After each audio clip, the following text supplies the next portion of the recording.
মুসলমানের ঈমান কেড়ে নিতে পারে, যে ব্যক্তিকে মুসলমানের জান কেড়ে নিতে পারে, যে ব্যক্তিকে মুসলমানের অস্তিত্ব কেড়ে নিতে পারে, এই গোটা ভারতবর্ষে অকাপ সম্পদটাকে দখল করে নিয়েছে।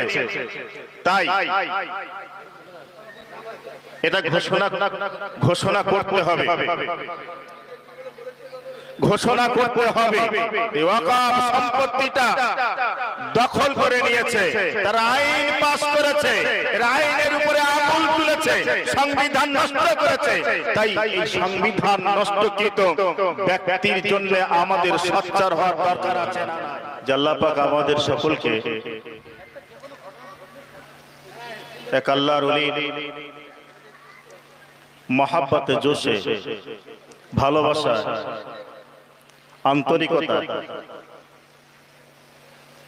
তানার ডাকে ছাড়ায় দিনী মাহফিলে আশা এবং বসার মতন যিনি তৌফিক দান করেছেন সেই আল্লাহ সুবহানাহু ওয়া তাআলার দরবারে সকলে একটু শুকরিয়া আদায় করি। এই আওয়াজটা জোরে হবে, সকলে বলুন আলহামদুলিল্লাহ। একটু উচ্চ আওয়াজে বলেন না আলহামদুলিল্লাহ।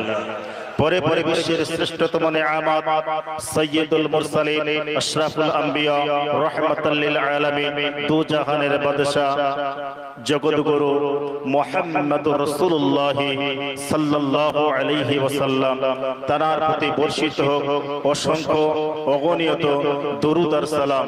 সকলে আরেকবার উচ্চ আওয়াজে বলি সাল্লাল্লাহু আলাইহি ওয়াসাল্লাম। ভাই, আমরা বসে আছি খুব আনন্দের সহিত। এর ভিতরে একটা আমাদের এই মুসলমানদের মাথার উপরে একটা কালো মেঘের আবরণ আশ্রয় নিয়েছে। কি বলছি বুঝতে পেরেছেন? কালো আসমানে উদিত হয়েছে একটা কালো মেঘ, যে মেঘ মুসলমানদের মাথার উপরে ভাসছে, যে মেঘ সারা পৃথিবীটাকে অন্ধকার করে দিতে পারে, যে মেঘটাকে মুসলমানের ঈমান কেড়ে নিতে পারে, যে মেঘটাকে মুসলমানের জান কেড়ে নিতে পারে, যে মেঘটাকে মুসলমানের অস্তিত্ব কেড়ে নিতে পারে, এই গোটা ভারতবর্ষে অকাপ সম্পদটাকে দখল করে নিয়েছে। তাই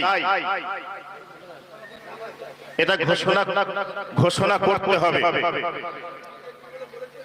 ঘোষণা করতে হবে।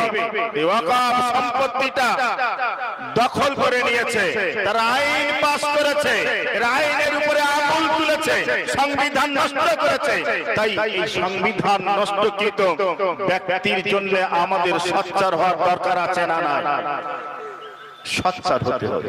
ভাই, অনেক মানুষ ভাবছে আমরা মুসলমান, কিন্তু আদতে আমরা মুসলমান বটে, আমাদের ঈমানি লড়াই চলছে, ঈমানি লড়াই চলছে। গোটা ভারতবর্ষের ওলামা দ্বীনেরা, গোটা ভারতবর্ষের মুসলমানেরা আজ রাস্তায় নেমে গেছে। আমাদের নামার দরকার আছে না? নাই। আরে মসজিদগুলো ভেঙে চুরমার করে দিচ্ছে। মাত্র ৮ তারিখে সংশোধনীয় ওয়াকফ বিল পাস করেছে, কত মসজিদ মাদ্রাসা তালা মেরে দিয়েছে। দ্বীনি বয়ান তো শুনছেন, বহু যোগ্যতাপূর্ণ ওলামা দ্বীনেরা বসে রয়েছে। আজ আমাদের অর্থাৎ ঈমানদারদের বুকটা চূর্ণ বিচ্ছুন্ন হয়ে যাচ্ছে। ২৬ তারিখে কলিকাতা ব্রিগেড প্যারেড ময়দানে মুসলিম পার্সোনাল ল বোর্ডের তরফ থেকে ডাক দিয়েছে। এটা বিশ্বের জমিনে চির স্মরণীয় বরণীয় হয়ে থাকবে সমাবেশটা। আপনারা সবাই যাবেন তো? নারায়ে তাকবীর, নারায়ে তাকবীর। রাগ হচ্ছে নাকি? খবরদার, ঈমানটা মজবুত করে। আজ আমাদের আমন্ত্রিত ওলামা দ্বীনেরা এসেছে। আজকের জলসার প্রধান অতিথি তিনি এসে গেছেন, বিশেষ অতিথি তিনি এসে গেছেন।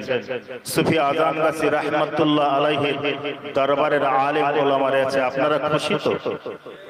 আপনারা খুশি? জোরে তাকবীর দেন, নারায়ে তাকবীর। যারা রাস্তায় ঘুরছে একটু ভিতরে বসবেন। এই মজলিসটা হলো রাহমাতি মজলিস। বরকতি মজলিস। মজলিস বাজে যদি আমরা রাস্তায় বসে থাকি, চায়ের দোকানে বসে থাকি, তাহলে আমাদের বরকত থেকে, রহমত থেকে আমরা বঞ্চিত হয়ে যাব।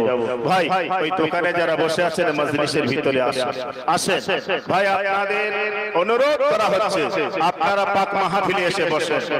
আমরা অনেকেই ভাবছি, মনে মনে করছে যে হুজুর উঠেছে, মনে হয় দু চার কথা আলোচনা করবে।